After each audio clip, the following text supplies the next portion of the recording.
हल्की सी बरसात को अपने चेहरे पे झेलते गाड़ी चलाते हुए उसने कहा, सच यार, क्या रिसेप्शन था। हाँ ना, उस दुल्हन का ड्रेस देखा, 70,000 का था। होगा भी, पर दुल्हन से ज्यादा उसकी माँ सज धज के आई थी। बहुत खर्चा हुआ होगा ना। जिंदगी में शादी भी एक ही बार होती है। हाँ यार। रात के करीब 10:30-11 बजे एक टू व्हीलर शहर के बीच सामान्य स्पीड पर आगे बढ़ रही थी। दोनों गाड़ी पे बातें करने में मग्न थे। बड़े शहरों में वैसे दिन क्या रात क्या सब समान होता है, इसलिए रास्ते में थोड़ी बहुत ट्रैफिक थी। और तभी उनकी गाड़ी एक सुनसान सड़क पर आई। खुशबू, जरा गाड़ी रोकना। क्या हुआ?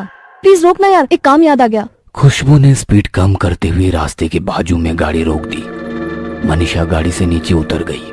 सिर्फ 5 मिनट, पापा की दवाई लेनी है। खुशबू ने पीछे देखा तो कुछ ही दूरी पर, यानी कि लगभग 50 कदमों की दूरी पर एक मेडिकल स्टोर था। मेडिकल के बाहर थोड़ी भीड़ थी क्योंकि आसपास का कोई और मेडिकल खुला नहीं था। तो खुशबू को यह समझ आया कि थोड़ी देर हो जाएगी, तो उसने अपने विनती भरी स्वर में कहा, हाँ पर थोड़ा जल्दी, वरना घर वाले गुस्सा होंगे। पहले ही बहुत देर हो गई है और ये रास्ता भी थोड़ा डरावना है। डर? और तुझे? तू कब से डरने लगी खुशबू? हंसते हुए मनीषा ने कहा, और वो मेडिकल की ओर जाने लगी। खुशबू की नजर अब आजू बाजू घूमने लगी। उसकी बाईं ओर 8-10 फीट की ही दूरी पर एक विशाल इमली का पेड़ था और उसी के पीछे 15-20 फीट ऊंची पत्थर की एक दीवार थी। अपने आजू बाजू देखते हुए खुशबू खुद से ही बुदबुदाई, मुझे नहीं लगता डर, पर अंधेरा भी बहुत है ना। डर तो लगेगा। तभी एक भारी सी आवाज आई और वो चौंक गई। पर उसी पल अपने आप को संभालते हुए उसने पीछे मुड़ के देखा।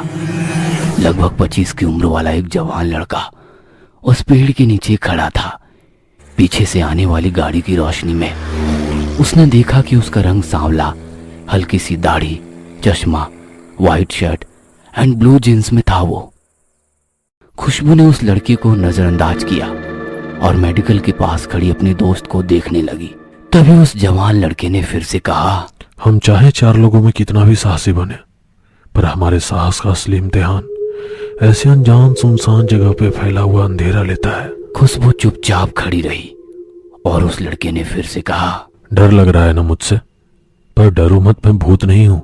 एक्सक्यूज मी, मुझे भूत प्रेत पर विश्वास नहीं है और मैं अनजान लोगों से बात नहीं करती। गुस्से गुस्से में उसने अपना मोबाइल निकाला और मेडिकल में खड़ी मनीषा को कॉल किया। और कितनी देर लगेगी? बस 5 मिनट। फोन रख के वो उस लड़के को ढूंढने लगी, पर वो कहीं नजर नहीं आया और वो अपने आप से बोली, स्टूपिड इडियट। मुझे बुलाया आपने? उस लड़के की आवाज आई और वो एक बार फिर से चौंक गई। उसने मुड़ के देखा तो वो लड़का वहीं खड़ा था। नहीं। उसकी आवाज में डर था। डर गए क्या आप? मुझे भूत समझकर आप तो चौंक गए। देखिए, मुझे इन फालतू बातों पर विश्वास नहीं है। कुछ भी कहो, पर आप डर गए क्योंकि अब तक 10 बार आपने मेरे पैरों को देखा है, मैंने नोटिस किया। उसकी बात सुनकर खुशबू चौंक गई। नहीं तो? आपको क्या लगता है जो दिखता है वही सच होता है? वो थोड़ी कश्मकश में फंस गई। मन में अजीब अजीब ख्याल आने लगे। अगर मैं मेडिकल के पास मनीषा के पास जाती हूँ तो इससे लगेगा मैं डर गई, और यहीं खड़ी रहूंगी तो इसकी फालतू बकवास सुननी पड़ेगी। मैडम जी, मैं फालतू की बकवास नहीं कर रहा हूँ। ये सुनते ही खुशबू सुन्न सी हो गई। अब उसे खुद की धड़कन सुनाई देने लगी। डर नहीं पर बेचैनी सी होने लगी उसे। उसने फिर से उसके पैरों की ओर देखा। मैडम जी, जैसा दिखता है वैसा होता नहीं। अगर मेरे पैर उल्टे होते तो आप मुझे भूत समझ लेती, पर उस मेडिकल स्टोर के बाहर खड़ी अपनी दोस्त को देखा। तभी खुशबू ने उस मेडिकल की ओर देखा। उसकी दोस्त अभी भी वहीं खड़ी थी। आगे कुछ लोग भी थे, उनमें 2 महिलाएं भी थी। फिर खुशबू उस लड़के की ओर देखकर बोली, हाँ देखा। क्यों? तभी उस लड़के ने गंभीर स्वर में कहा, आपकी दोस्त उस बंद मेडिकल के बाहर अकेली खड़ी है, पागल की तरह। ये दिख रहा है आपको? उसकी उन बातों से खुशबू के पैरों तले जमीन सरक सी गई और उसने झटके से मुड़ के देखा तो मेडिकल खोली थी और उसकी दोस्त अभी भी लाइन में खड़ी थी। खुशबू को बहुत गुस्सा आया। अरे मैड, होश में तो हो ना, या थोड़ी पी रखी है? वो मेडिकल स्टोर आपको बंद दिख रहा है। तभी वो लड़का शांति से कहने लगा, मैं तो होश में हूँ, पर आपकी नजर आपको धोखा दे रही है, ठीक से देखो। उसकी भारी आवाज खुशबू के कानों में गूंज रही थी। उसे कुछ भी समझ नहीं आ रहा था। उसके चेहरे के डर को देखते हुए उसने फिर से कहा, क्या हुआ? पीछे मुड़ने का साहस नहीं हो रहा ना? तुम्हारी फालतू की बातें बंद करो। इसी को डर कहते हैं। वैसा तो कुछ भी नहीं, मुझे डर नहीं लगता। और प्लीज अपनी ये बकवास अभी बंद करो, प्लीज लीव मी। हम कितना इनकार करें, मन के एक छोटे से कोने में डर छुपा होता है, और हर शहर में एक तो ऐसी जगह होती है। वहां से गुजरते हुए हमारे मन में डर सा लगता है। अक्सर 4 लोगों में मुझे डर नहीं लगता कहने वाले ऐसी जगह डर जाते हैं। ऐसा है क्या? और वो कौन सी जगह है?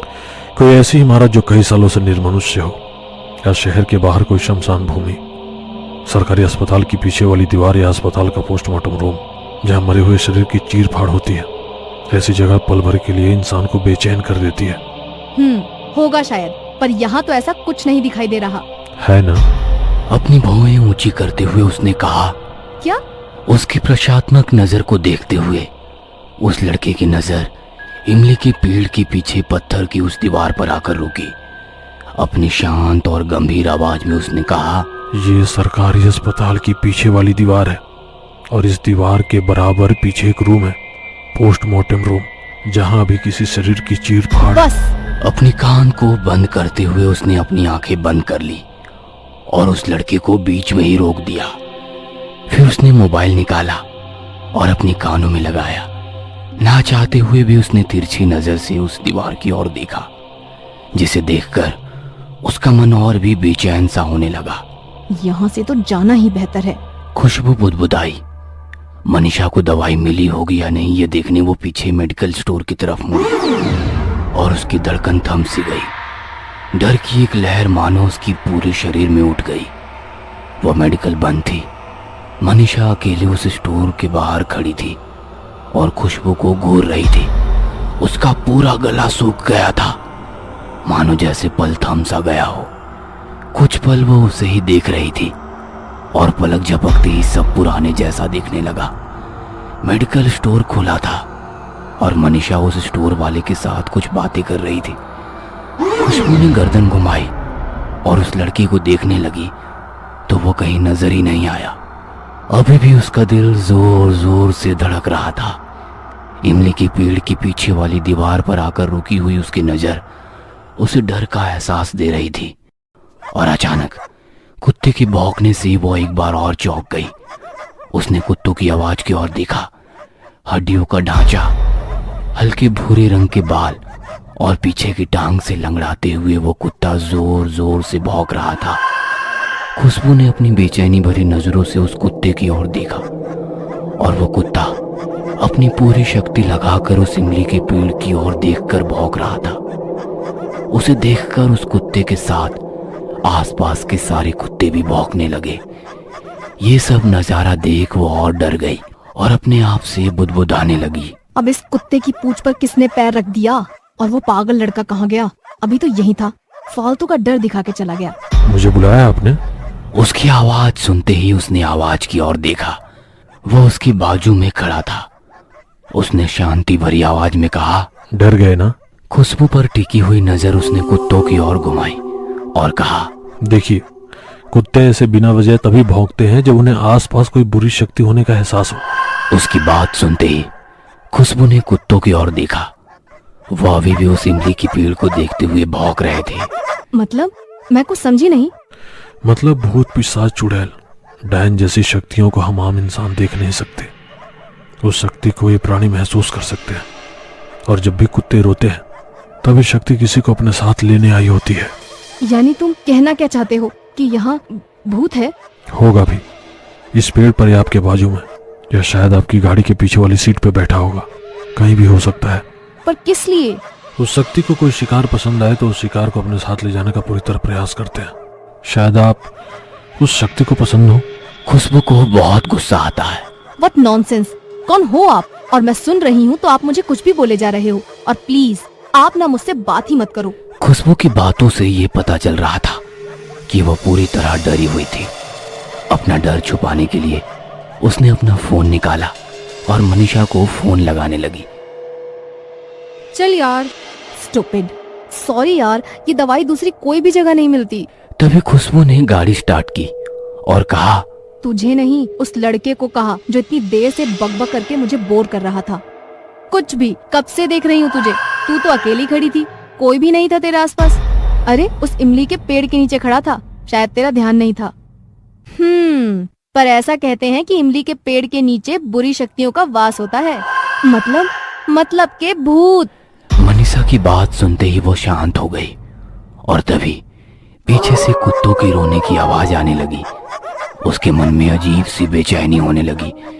बिना कुछ कहे वो सोचने लगी, मैं इतनी देर से किससे बात कर रही थी और कौन था वो? यह सब सोचते ही उसके मन में एक डर सा बन गया। उसका दिमाग सुन्न पड़ गया। उसे कुछ समझ नहीं आ रहा था कि ये सब क्या हो रहा है। वो बिना कुछ कहे गाड़ी चला रही थी और अचानक मोबाइल की रिंग बजी। गाड़ी रास्ते की साइड में लगाते हुए वो बोली, पापा का ही फोन होगा, डांट पड़ने वाली है अब। कहते हुए उसने फोन उठाया। सामने वाले की आवाज सुन के उसका दिमाग सुन्न पड़ गया। बिना कुछ कहे वो सिर्फ सुन रही थी। डर के मारे उसका पूरा बदन सुन्न पड़ गया और वो बेहोश हो गई।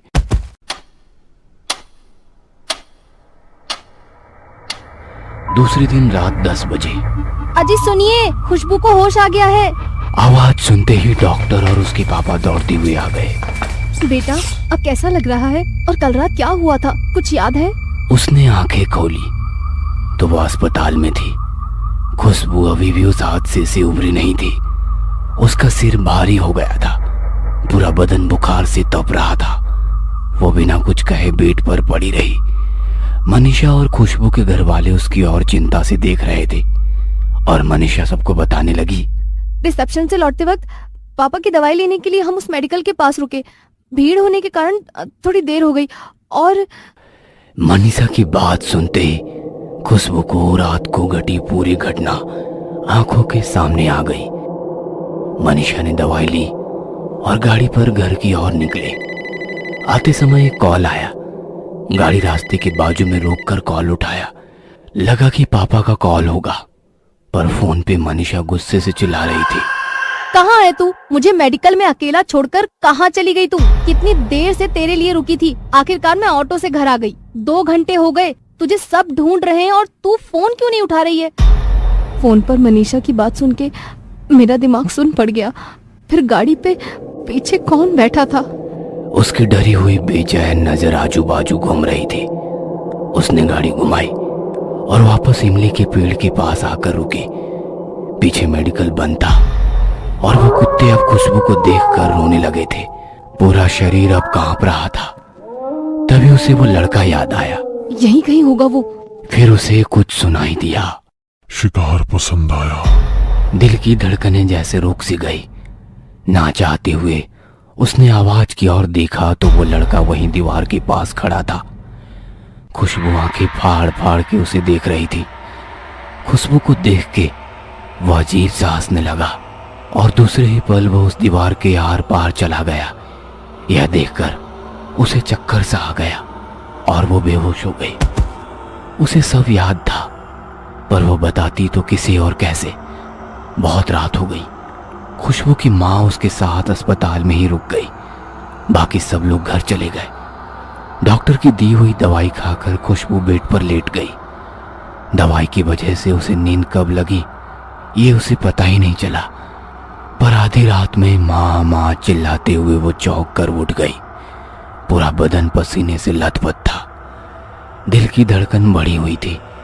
उसने देखा कि माँ बाजू में ही सोई हुई थी। कुछ देर वो वैसे ही लेटकर छत को देखती रही। तभी अचानक खट करके आवाज आई और उसने पास ही में खुली खिड़की की ओर देखा। वो उठकर खिड़की के पास चली गई। हल्की सी बरसात को देखते हुए उसकी नजर एक इमली के पेड़ के पास आकर रुक गई और उसका मन बेचैन हो गया। उसे मनीषा की कही हुई बात याद आ गई। ऐसा कहते हैं कि इमली के पेड़ के नीचे बुरी शक्तियों का वास होता है। और वो अपने विचारों में खो गई। सचमुच वो लड़का एक आत्मा होगा। और दूसरे ही पल उस पेड़ के नीचे वो लड़का खड़ा दिखा। वह उसे घूर रहा था। अब डर के मारे उसका पूरा बदन कांपने लगा और वो झट से बाजू में आ गई। ये मेरा भ्रम है कि सच? उसे फिर से देखने की हिम्मत ही नहीं हो रही थी, पर उसने हिम्मत की और झांक कर देखा तो वो लड़का वहां नहीं था। बाप रे, वो सचमुच वहां पे था या मुझे कोई भ्रम हुआ? उसकी धड़कनें तेज हो गई थी, गला सूख गया था। तभी उसकी नजर टेबल पर पड़े अखबार पर गई। एक युवक की एक्सीडेंट में मौत। पेपर हाथ में लेकर उसने गौर से देखा तो वह उसी की फोटो थी। उसकी धड़कन रुक सी गई और वो सुन्न सी हो गई। यानी कि वो एक आत्मा था उस दीवार के पीछे। उसी का पोस्टमार्टम चल रहा था। उसे वो याद आया और पीछे से आवाज आई, शिकार पसंद आया। उस भारी आवाज को सुनते ही खुशबू की आंखें सफेद पड़ गई। तभी उसके सीने में जोर से दर्द होने लगा और उसे ऐसा लगने लगा कि उसके शरीर की सारी शक्ति किसी ने छीन ली हो। की आवाज से उसकी माँ की आंख खुल गई। उसने देखा कि खुशबू जमीन पर पड़ी हुई थी। अरे बेटा, क्या हुआ तुम्हें? माँ की आवाज सुनते ही नर्स वहां पर आ गई। डॉक्टर को बुलाओ कोई। नर्स दौड़ते हुए डॉक्टर को बुलाने गई। खुशबू ने हल्के से गर्दन घुमाते हुए खिड़की की ओर देखा। उसकी नजर खिड़की पे आकर रुक गई। उसे कुत्तों की रोने की आवाज आ रही थी। उसे उसकी कही हुई बात याद आई। जब सारे कुत्ते एक साथ रोते हैं तभी वो शक्ति किसी को अपने साथ ले जाने आई होती है, अपने शिकार को। तभी डॉक्टर आ जाते हैं। माँ कहती है, देखिए ना डॉक्टर, मेरी बेटी को क्या हुआ है? आप बाहर रुकिए, मैं देखता हूँ। नर्स सबको बाहर निकाल के दरवाजा बंद करती है। वार्ड बॉय खुशबू को उठाकर बेड पर रखते हैं। डॉक्टर उसकी जांच करना शुरू करते हैं, ऑक्सीजन लगाते हैं, बहुत सारी मशीनें चालू कर देते हैं। धीरे धीरे उसका शरीर ठंड पड़ता जा रहा था। आजू बाजू की सारी हलचल अब धुंधली हो रही थी, कुछ भी सुनाई नहीं दे रहा था। तभी बाजू की खुली खिड़की से एक ठंडी हवा का झोंका आया और उसके वो शब्द सुने, चलो निकलते हैं अब। और कुछ देर बाद, आई एम सॉरी मैडम, संभालिए अपने आप को।